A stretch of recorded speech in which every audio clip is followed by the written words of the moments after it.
नमस्कार साथियों, आपका मेरे YouTube channel cure with naturopath में स्वागत है। क्या सर्दी जुकाम होना इतनी खुशी की बात है कि हमें लड्डू बांटना चाहिए? तो आइए आज इसी मुद्दे पर बात करते हैं। सबसे पहले हमें यह जानना जरूरी है कि सर्दी जुकाम आखिर होता ही क्यों है, इसकी क्या अहमियत है। दोस्तों, प्राकृतिक चिकित्सा के कुल 10 सिद्धांत हैं जो पूरी विश्व में मान्यता रखता है। उन्हीं 10 सिद्धांतों में से एक सिद्धांत यह है कि सभी रोगों का कारण शरीर में एकत्रित विजातीय पदार्थ यानी कि फॉरेन पार्टिकल है। अब प्रश्न उठता है कि ये विजातीय पदार्थ क्या है, तो आइए इसको समझते हैं। एक स्वस्थ मनुष्य को साल भर में कम से कम 4 बार सर्दी जुकाम होता ही होता है। यही प्रकृति और शरीर का नियम है। दरअसल होता यह है कि जब हम भोजन करते हैं तो उसके डाइजेशन के बाद जितने न्यूट्रिएंट्स, मिनरल्स एवं विटामिन्स हैं, उनका अवशोषण रक्त में होता रहता है। जो बचा हुआ अपशिष्ट पदार्थ है उसमें कुछ जहरीले रासायनिक कंपाउंड होते हैं, जैसे यूरिया, यूरिक एसिड, अमोनिया एवं सल्फर के कंपाउंड इत्यादि। ये रासायनिक पदार्थ हमारे शरीर के लिए अत्यंत हानिकारक होते हैं। इन्हीं को विजातीय पदार्थ या फॉरेन पार्टिकल्स कहते हैं, क्योंकि ये शरीर के बाहर से भोजन के साथ आते हैं। जब ये विजातीय पदार्थ प्रतिदिन शरीर के किडनी, लीवर, लंग्स, गुदा मार्ग, मूत्रमार्ग, मुंह, नाक एवं त्वचा के रोम छिद्रों से बाहर निकलते रहते हैं, लेकिन भोजन की गड़बड़ी एवं खराब जीवन शैली के कारण ये विजातीय पदार्थ शरीर से बाहर न निकलकर वापस रक्त में अवशोषित होकर शरीर के विभिन्न अंगों में डिपॉजिट होने लगते हैं। सबसे पहले ये विजातीय पदार्थ पेट के आसपास के अंगों में जमा होना शुरू हो जाता है। साथ ही थोड़ा थोड़ा शरीर के सभी अंगों में एक साथ जमा होता रहता है। चूंकि ये एक प्रकार की गंदगी होती है, इसलिए बैक्टीरिया, वायरस एवं फंगस को अपनी तरफ आसानी से आकर्षित कर लेते हैं। ये घटना और तीव्र गति से तब होती है जब मौसम में बदलाव होता है। खास तौर से भारत में 6 प्रकार के मौसम पाए जाते हैं। मौसम के ऊपर मेरी ये वीडियो 5 मिनट की बनी हुई है। इसका लिंक मैंने वीडियो के डिस्क्रिप्शन बॉक्स में दे दिया है, वहां से आप इसे देख सकते हैं।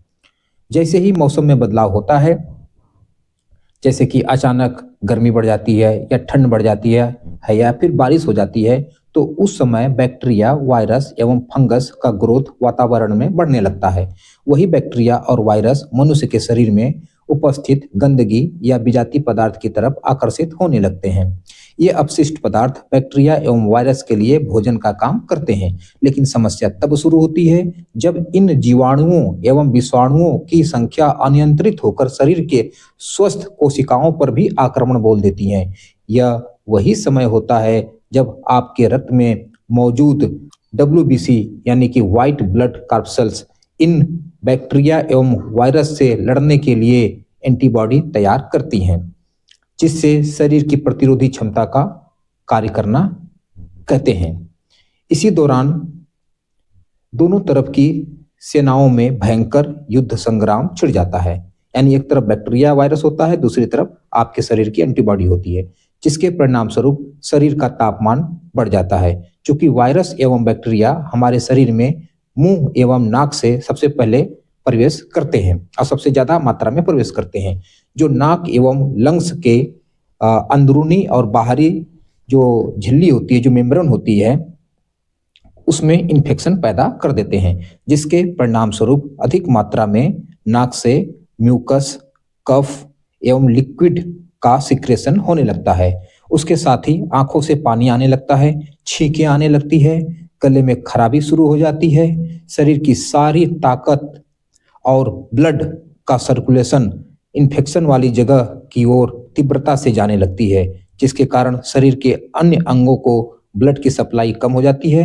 परिणाम स्वरूप सभी अंग अपनी कार्य क्षमता को कम कर देते हैं। पाचन शक्ति कमजोर हो जाती है, शरीर में थकावट महसूस होने लगता है, शरीर कमजोर हो जाता है और साथ ही सर्दी जुकाम या फ्लू का होना कहा जाता है। इसकी तीव्रता हर मनुष्य में अलग अलग होती है।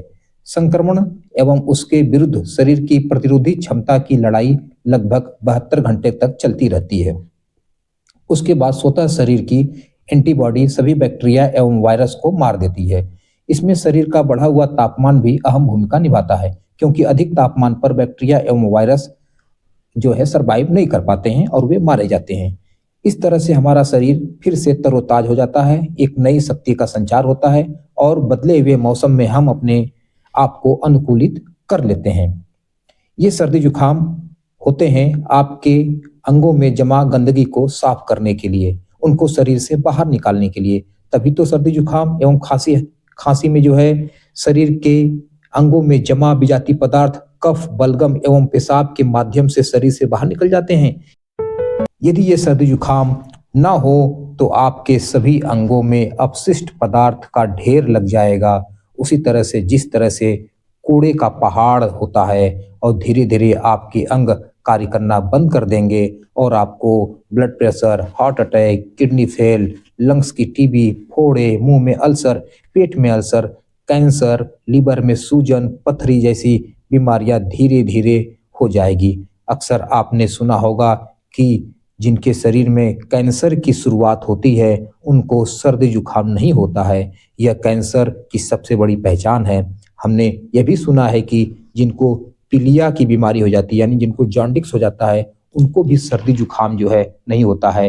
कहने का तात्पर्य यह है कि सर्दी जुकाम का होना अच्छे स्वास्थ्य की पहचान है। यह साबित करता है कि आपके शरीर की प्रतिरोधी यानी इम्यून सिस्टम जो है सुचारू रूप से कार्य कर रही है। इसीलिए प्राकृतिक चिकित्सा यह कहता है कि यदि आपको सर्दी जुकाम साल में 3 या 4 बार हो रहा है तो आपको आगे बढ़कर उसका स्वागत करना चाहिए, ना कि गरम-गरम काढ़ा और गर्मी पैदा करने वाली एंटीबायोटिक दवा खाकर उसको दबाना चाहिए। यदि आप इस तरह से सर्दी जुकाम को बार-बार दवाई खाकर दबा देंगे तो एक दिन ऐसा आएगा कि आपको सर्दी जुकाम ही नहीं होगा और सारी गंदगी शरीर के अंगों में जमा होकर एक विस्फोटक स्थिति पैदा कर देगी। इसलिए मैंने आपसे कहा कि सर्दी जुकाम आपके शत्रु नहीं बल्कि आपके मित्र हैं और आपको मिठाई बांटना चाहिए। डरना तो उनको चाहिए जिनको सर्दी जुकाम नहीं होता है।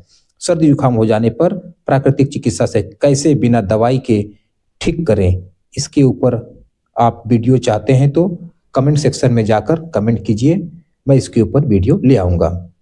आज के लिए इतना ही। यदि आपने मेरे चैनल क्योर विथ नेचुरोपैथ को अभी तक सब्सक्राइब नहीं किया है तो सब्सक्राइब करके टन से घंटी का बटन दबा दीजिए ताकि जब भी मैं नया वीडियो बनाऊं तो उसकी सूचना आपको मिल जाए। आज के लिए इतना ही। जय भारत, जय हिंद, जय किसान, जय जवान।